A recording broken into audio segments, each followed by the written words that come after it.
জাতায় কেউ ভাঙে?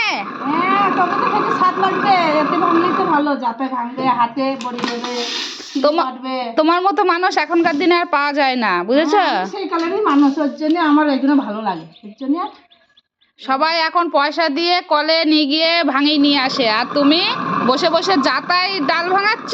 হ্যাঁ, ওর জন্য যাতে ডালগুলো মেশিনে ভালো লাগে না, তো খেতে স্বাদ লাগে না, তো ওর জন্য ঝাঁটাই ভাঙছি। দেখেছো বন্ধুরা, খুশালা ডাল, ওর জন্য সাদা ডাল নেই না তো। আমার মা দেখো কত সুন্দর জাতা ঘোরাচ্ছে। তোমরাই বলো কমেন্টে, এখনকার দিনে এইভাবে জাতায় কেউ ডাল ভাঙে? এই জাতা আছে কারোর বাড়িতে? আমাদের বাড়িতে কিন্তু আছে। এ অনেকদিন যাতা, এ আমার ঠাকুর দাদুর আমলের, ঠাকুর শ্বশুরের আমলের যাতা। বুঝেছো, আমার দাদুর বাবার আমলের জাতা এটা এখনো রয়েছে। তাহলে কত বছর আগের জাতা এটা বলো। আর কার কার বাড়িতে এরকম জাতা আছে, আর কার কার মা আমার মায়ের মতো এখনো এইরকম জাতায় ডাল ভাঙায়, অবশ্যই কমেন্টে জানাবে কিন্তু।